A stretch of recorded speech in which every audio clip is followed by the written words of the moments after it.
ഈ ജനീഷ് കുമാർ നമുക്കൊപ്പം വന്നു MLA. ഞങ്ങൾ വിളിച്ചിട്ട് വന്നതല്ല, അത് ആദ്യമേ പ്രേക്ഷകരോട് പറയട്ടെ. പക്ഷേ ഞങ്ങൾക്ക് താങ്കളെ കാണാൻ ആഗ്രഹം ഉണ്ടായിരുന്നു. Okay, thank you. ഞാനൊന്ന് ബ്ലഡ് ഒന്ന് എനിക്ക് ചെറിയ പ്രയാസം കൊടുക്കാൻ വേണ്ടി കൊടുക്കാൻ വേണ്ടി വന്നതേ ഉള്ളൂ. അപ്പോഴാണ് നിങ്ങളുടെ എ പോസിറ്റീവ്. ധാരാളം എ പോസിറ്റീവ് വേണ്ടുന്ന ആളുകൾ മനസ്സിൽ എന്തെങ്കിലും ആവശ്യം വന്നു കഴിഞ്ഞാൽ നേരെ കോളുകളുടെ ബഹളമായിരിക്കും കേട്ടോ. അല്ല, ഇത് ജസ്റ്റ് അത്യാവശ്യത്തിന് വിളിച്ചത്. ജനീഷ് ഓൾവേസ് സ്വഭാവം കൊണ്ട് ബി പോസിറ്റീവ് ആണ് അല്ലേ? നമുക്ക് ചായ കുടിച്ചാലോ? ശരി. അപ്പൊ ചായ കുടിക്കും. ഇന്ന് പത്തനംതിട്ടയിൽ എത്തിക്കഴിഞ്ഞു. ഇന്നലെ വലിയ തിരക്ക് നമ്മള് തിരുവല്ല അടക്കം കണ്ടു. എങ്ങനെയായിരിക്കും പത്തനംതിട്ടയിൽ പൊതുവെ ജനസദസ്സിനുള്ള ഒരു സ്വീകരണം? പത്തനംതിട്ടയിൽ ജനം ഒന്നാകെ തന്നെ എത്തുന്ന ഒരു അന്തരീക്ഷമാണ് നിലനിൽക്കുന്നത്. ഇപ്പോ രാവിലെ പ്രഭാത ഭക്ഷണത്തിന് എത്തിയപ്പോൾ തന്നെ പതിറ്റാണ്ടുകളായി ജില്ലയിലെ കോൺഗ്രസിന് നേതൃത്വം കൊടുത്ത ജില്ലാ കോൺഗ്രസ് കമ്മിറ്റിയുടെ പ്രസിഡന്റും അതോടൊപ്പം തന്നെ DCCയുടെ പ്രസിഡന്റും ഒക്കെ ആയിരുന്ന ബാബു ജോർജ് ഉൾപ്പെടെ ഇപ്പോൾ DCCയുടെ ജനറൽ സെക്രട്ടറി ആയിരിക്കുന്ന ആളുകൾ ഉൾപ്പെടെയുള്ള ആളുകൾ എത്തി.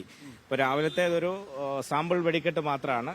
അടൂരെത്തുമ്പോഴത്തേക്കും കോൺഗ്രസിനുള്ളിൽ മറ്റ് ചേരികളിലുള്ളിൽ വലിയ ചലനങ്ങൾ സൃഷ്ടിക്കുന്ന വലിയ വെടിക്കെട്ടുകൾ പത്തനംതിട്ടയിൽ പ്രതീക്ഷിക്കാം. നിങ്ങൾക്ക് അപ്പം വെടിക്കെട്ടുകൾ പ്രതീക്ഷിക്കാം ഉറപ്പായും. ചില സൂചനകളൊക്കെ കിട്ടുന്നുണ്ട്. ഞാൻ ഇന്നലെ തോമസ് ഐസക്കിനെ കണ്ടിരുന്നു. ഡോക്ടർ ടി തോമസ് ഐസക്കുമായിട്ട് ഞാൻ ഏകദേശം 40 മിനിറ്റുകളിൽ സംസാരിച്ചു. നമ്മളത് ലൈവായിട്ട് കൊടുക്കുകയും ചെയ്തു. അപ്പൊ അതിനൊടുവിൽ ഞാൻ ചോദ്യം ചോദിച്ചപ്പോൾ പുഞ്ചിരിയോട് കൂടിയാണ് എന്നെ യാത്രയാക്കിയത്. അതേപോലെ ഞാൻ സംസാരിക്കുന്നത് നമ്മുടെ റിപ്പോർട്ടറിന്റെ ഗ്ലാസ്സിൽ തന്നെയാണ് ചായ കേട്ടോ. ഓക്കെ, പ്രേക്ഷകർ വിചാരിക്കും ഇത് റിപ്പോർട്ടർ ഇവിടെ ഗ്ലാസ് വെച്ചിട്ടുണ്ടെന്നില്ല, ഇതിനു വേണ്ടി മാത്രം കൊണ്ടുവന്ന ഗ്ലാസ്സാണ്. അപ്പോ തോമസ് ഐസക്കിനെ പോലുള്ള മുതിർന്ന സ്ഥാനാർത്ഥികൾ ഇവിടേക്ക് വരാനുള്ള സാധ്യത തള്ളിക്കളയാൻ പറ്റുന്നില്ല. അല്ല, ഇവിടെ ഇപ്പൊ ആര് സ്ഥാനാർത്ഥിയായാലും ജയിക്കാൻ കഴിയുന്ന ഒരു സാഹചര്യമാണ്. പഴയ പത്തനംതിട്ട മണ്ഡലം അല്ല. ഇപ്പൊ 7 നിയമസഭാ സീറ്റിലും ഇടതുപക്ഷമാണ്. അതോടൊപ്പം തന്നെ ഗ്രാമ, ബ്ലോക്ക്, ജില്ല എല്ലാം തന്നെ ഇടതുപക്ഷമാണ്. അപ്പോൾ അത് തന്നെയല്ല, UDF നന്നേ ദുർബലമായി പോയി. UDF അവരുടെ പടലപ്പിണക്കങ്ങളും മറ്റു കാരണങ്ങളും എല്ലാം. ബസ് വെയിറ്റിംഗ് ഷെഡ് ഒക്കെ ഉണ്ടല്ലോ MPയുടെ വകയായിട്ട്. അത് ബസ് വെയിറ്റിംഗ് ഷെഡുകളുണ്ട്. ബസ് വെയിറ്റിംഗ് ഷെഡും ഹൈമാക്സുകളും ഉണ്ട്. അത് ഞങ്ങൾ നിഷേധിക്കുന്നില്ല. ആ 2 സാധനങ്ങളും അനാവശ്യമായ സ്ഥലങ്ങളിൽ സ്ഥാപിക്കപ്പെട്ടിട്ടുണ്ട് എന്ന് അവരുടെ ആളുകൾ തന്നെ പറയുന്നുണ്ട്. കിട്ടിയ ആ ഫണ്ട് മൊത്തം ഈ പേര് പ്രദർശിപ്പിക്കാൻ വേണ്ടി ഇത് മാത്രമാണ് ചെയ്തിട്ടുള്ളത്. അതല്ലല്ലോ 15 വർഷമായ ഒരു MPയിൽ നിന്നും പ്രതീക്ഷിക്കുന്ന ജനം. MPയുടെ സ്വന്തം ഐഡന്റിറ്റിയിൽ ഒരു സ്ഥാപനവും ഇതേപോലെ പത്തനംതിട്ട ഇപ്പൊ ശബരിമല ഉൾപ്പെടുന്ന ഒരു പ്രദേശം കൂടിയാണല്ലോ.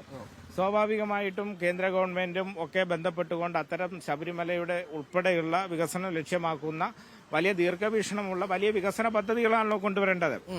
അതിനുള്ള എല്ലാ അവസരങ്ങളും അദ്ദേഹത്തിനുണ്ടായിരുന്നു.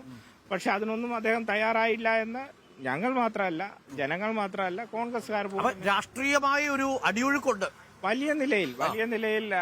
ഡോക്ടർ അരുൺകുമാറിന് തന്നെ ഇവിടെ ധാരാളം ബന്ധങ്ങളുള്ള സ്ഥലമാണ്, എനിക്കറിയാം. നിങ്ങൾ അന്വേഷിച്ചാൽ മതിയല്ലോ. വലിയ നിലയിലുള്ള ഒരു മുന്നോട്ട് പോക്ക് ഇന്ത്യയിൽ തന്നെ മറ്റൊരു ജില്ലയിലും ഇല്ലാത്ത തരത്തിലുള്ള ഒരു മുന്നോട്ട് പോക്കാണ് ഇടതുപക്ഷത്തിന് പത്തനംതിട്ട. അതിനിടയ്ക്ക് നവകേരള സദസ്സിന്റെ അംഗരക്ഷകരുടെ അടിയും യൂത്ത് കോൺഗ്രസുകാര് മർദ്ദനത്തിനിരയാവുന്നു എന്നുള്ള ദൃശ്യങ്ങളും ഒക്കെ പ്രശ്നമാവൂ?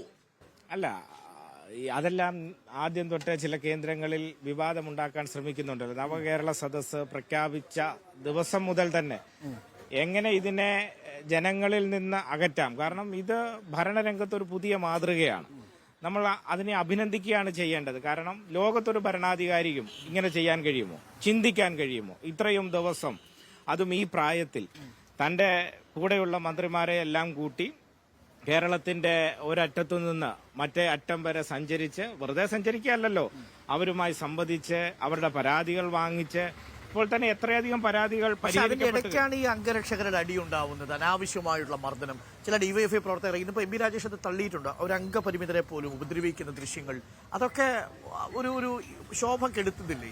അല്ല, അത് മുഖ്യമന്ത്രി തന്നെ ഇന്നലെ മറുപടി പറഞ്ഞല്ലോ. അത് മുഖ്യമന്ത്രിയുടെ അംഗരക്ഷകരുടെ ജോലി എന്താ? കൊണ്ട് നാട്ടുകാരെ അടിക്കുക എന്നുള്ളതല്ല. മുഖ്യമന്ത്രിക്ക് നേരെ വരുന്ന ആക്രമണങ്ങൾ പ്രതിരോധിക്കുക. അല്ല, അത് പ്രതിരോധത്തിന്റെ ഭാഗമാണല്ലോ. ഇത് എവിടെ തൊട്ട് തുടങ്ങിയത്? നമ്മളൊന്ന് ആലോചിച്ച് നോക്കി, എവിടെ തൊട്ട് തുടങ്ങിയതാണ്? എന്തെല്ലാം നിലയിലുള്ള മോശപ്പെട്ട, കേരളത്തിന് പല സമരങ്ങളും കണ്ടിട്ടുണ്ട്, നമ്മുടെ നാട് പല സമരങ്ങളും കണ്ടിട്ടുണ്ട്. പക്ഷെ ഇത്ര മോശമായിട്ടുള്ള സമരരൂപങ്ങൾ ആവിഷ്കരിക്കുക, അത് ഇപ്പൊ കോൺഗ്രസിനെ കൊണ്ടും യൂത്ത് കോൺഗ്രസിനെ കൊണ്ടും. ജില്ലയിൽ നിന്നാണ് പുതിയ യൂത്ത് കോൺഗ്രസിന്റെ അധ്യക്ഷൻ വരുന്നത്. യൂത്ത് കോൺഗ്രസിന്റെ അധ്യക്ഷനും ലോക്സഭയിലേക്ക് ഒരു കണ്ണുവയ്ക്കുന്നുണ്ട്. അദ്ദേഹം കാസർഗോഡ് മുതൽ തിരുവനന്തപുരം വരെയുള്ള ലോക്സഭാ മണ്ഡലങ്ങളിൽ കണ്ണുവെക്കുന്നുണ്ട്. പക്ഷെ പത്തനംതിട്ടയിൽ ജില്ലക്കാരനാണ് നിങ്ങൾ പറയുമ്പോൾ മാത്രമാണ് പത്തനംതിട്ട ജില്ലക്കാർക്ക് അദ്ദേഹത്തെ താഴെത്തട്ടിലുള്ള ആളുകൾക്ക് അറിയുക. അല്ലാതെ ഈ ജില്ലയുമായി അങ്ങനെ ഞാൻ വ്യക്തിപരമായ ഒരു ലീഡറെ കുറിച്ച് സംസാരിക്കുന്നത് ശരിയല്ലെങ്കിലും അങ്ങനെ ഒരു ബന്ധം ഈ ജില്ലയിൽ നിലനിൽക്കുന്ന ഒരു വ്യക്തിത്വത്തിന്റെ ഉടമയാണ്. കെട്ടിയിറക്കപ്പെട്ടതെന്നാണോ? അല്ല, അതൊക്കെ UDF തന്നെ പറഞ്ഞല്ലോ. കെട്ടിയ വ്യാജ രീതിയിൽ ഇങ്ങനെ ഒരു തെരഞ്ഞെടുപ്പ് ഉണ്ടായിട്ടുണ്ടോ? നമ്മൾ തെരഞ്ഞെടുപ്പുകൾ പലതും കണ്ടിട്ടുണ്ട്. പക്ഷെ ഇങ്ങനെ ഒരു സംഘടനാ തെരഞ്ഞെടുപ്പിന് വ്യാജ ഐഡന്റിറ്റി കാർഡുകൾ ഉപയോഗിക്കപ്പെടുക, അങ്ങനെ ഒരു തെരഞ്ഞെടുപ്പ് കേരളത്തിൽ ഇതിനു മുമ്പ് ഉണ്ടായിട്ടുണ്ടോ? യൂത്ത് കോൺഗ്രസിന്റെ നേതൃത്വത്തിൽ ഒരു ചലനവും ഒരു ഊർജ്ജവും ഒക്കെ വന്നിട്ടുണ്ട്. അല്ല, അത് മീഡിയ കൊടുക്കുന്ന ചലനമേ ഉള്ളൂ. താഴെ തട്ടിൽ എവിടെയെങ്കിലും കണ്ടോ? ഇന്നലെ കോന്നിയിൽ അവർ വലിയ നിലയിൽ മണ്ഡലമാകെ ഇളക്കിയ ഒരു പരിപാടി നിശ്ചയിച്ചു. 16 ആളെ ഉണ്ടായിരുന്നു. 16 യൂത്ത് കോൺഗ്രസ്സുകാരുണ്ടായിരുന്നു. ഏതായാലും വളരെ പ്രധാനപ്പെട്ട ചില നിരീക്ഷണങ്ങൾ കൂടിയുണ്ട്. ഇത് രാഷ്ട്രീയമായി പത്തനംതിട്ട മണ്ഡലത്തിൽ ചില അടിയൊഴുക്കുകൾ നടക്കുന്നു എന്നതാണ് MLA പറയുന്നത്. അപ്പൊ താങ്ക് യു MLA.